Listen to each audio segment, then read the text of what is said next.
Hello, dear traders. My name is Oleg Prishepa. Welcome to Trading Hero YouTube channel. Let's start our weekly review. So our total profitability is plus 154%. I'm glad to say that for the second time for our trading history, we reached 10K of equity and balance as well. I would like to remind that the highest one we had in August 2021, it was 11K. After this, we withdrew $2,400 and then we got a stop loss on October, and after we were restoring the capital. But for now, we don't plan to withdraw any profit. We plan to grow it up to 15K and then increase our starting lot from 0.02 to 0.03. So that's why our cumulative profit will be much more bigger. And I think those one who are tracking the strategy, they noticed that the total profitability is two times bigger than the monthly profitability because it counts the profit starting from the initial balance. It was 5K, now we have 10K. When we're gonna have 10K, we'll be growing. When we're gonna have 15K, we'll be growing three times faster. But the monthly profitability is counted correctly, independently of the deposit amount that you have, because it takes the first date of the month as a basic point to calculate all the profits from the beginning of the month.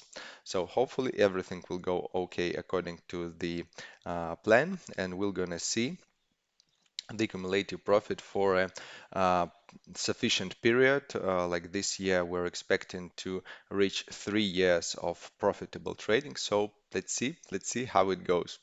Our weekly profitability is plus 1.77%, monthly profitability 4%, and profitability since the beginning of the year is almost 35%.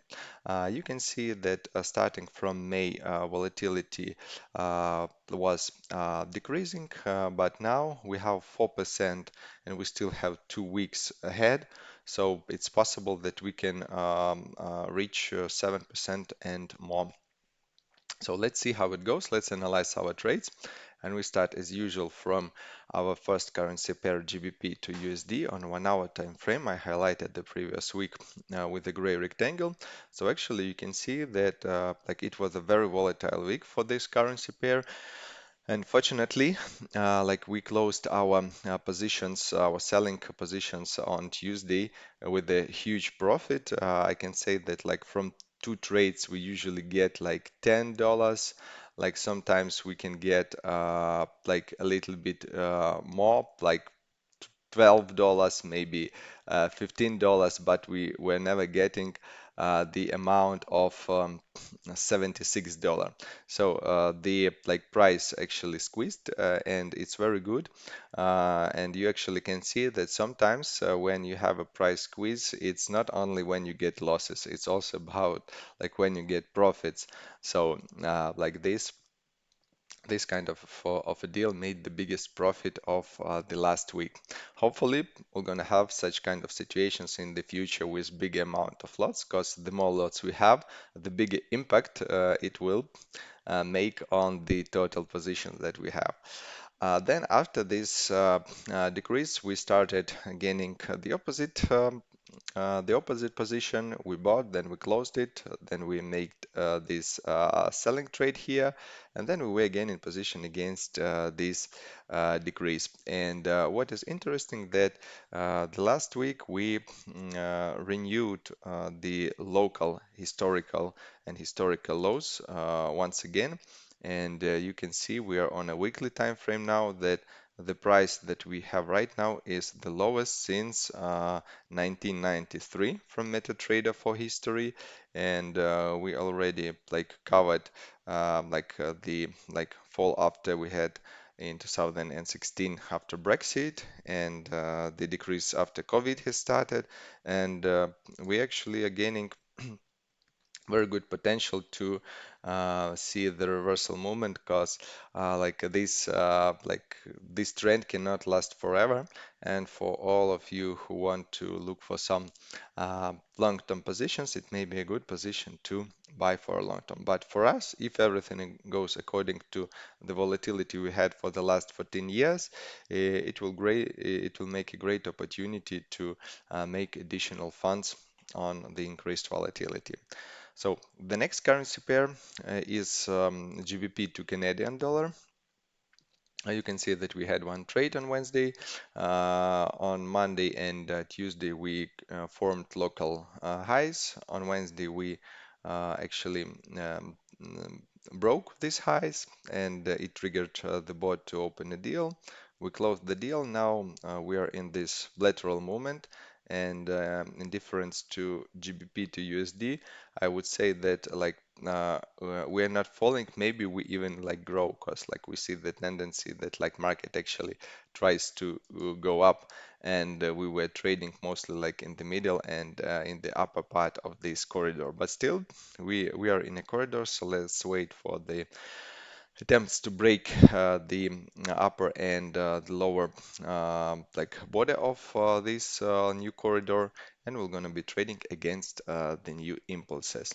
Australian to New Zealand dollar is our next currency pair. We actually have only one trade and we are still in the market.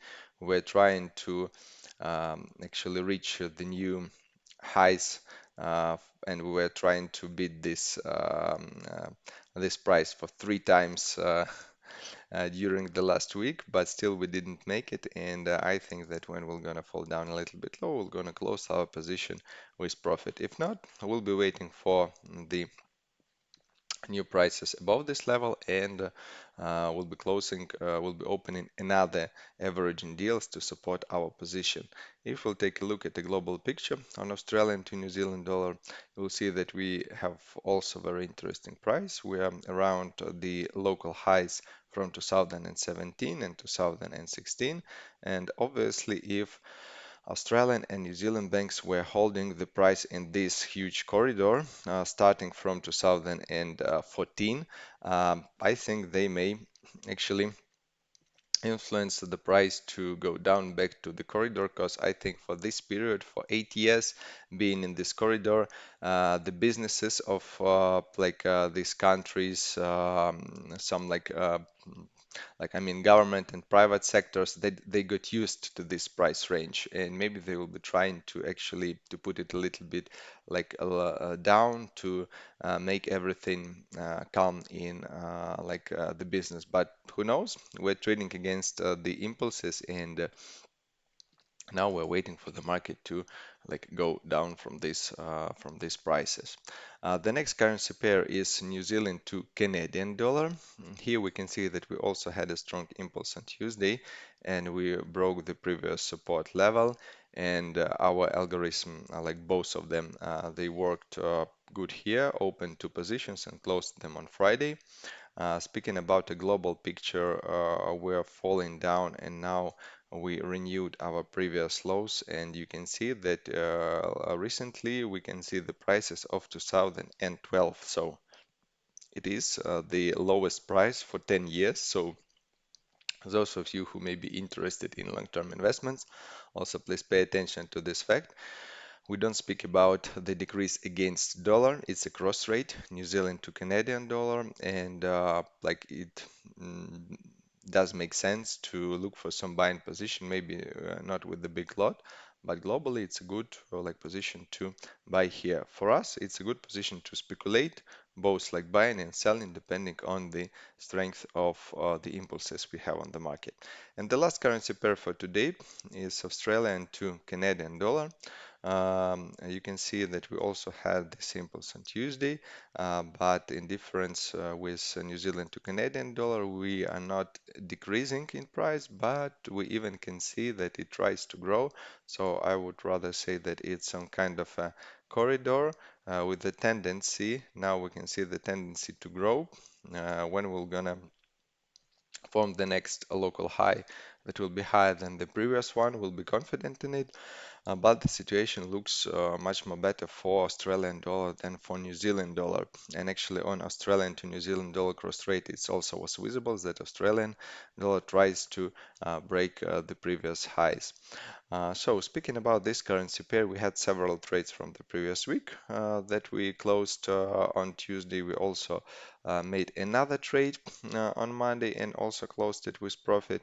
Then on Tuesday, we also opened two buying trades and successfully closed them like almost at the end of the trading day on Friday and got our final profits from for this week. And now we have only one selling trade right here. So let's wait what the market will bring us the next week. I would like to congratulate everyone who is subscribed to Trading Strategy who is getting a new profit and wish you good luck in trading with us the next week. If you have any questions, feel free to ask me, to ask your personal managers about it. See you next week. I wish you all the best.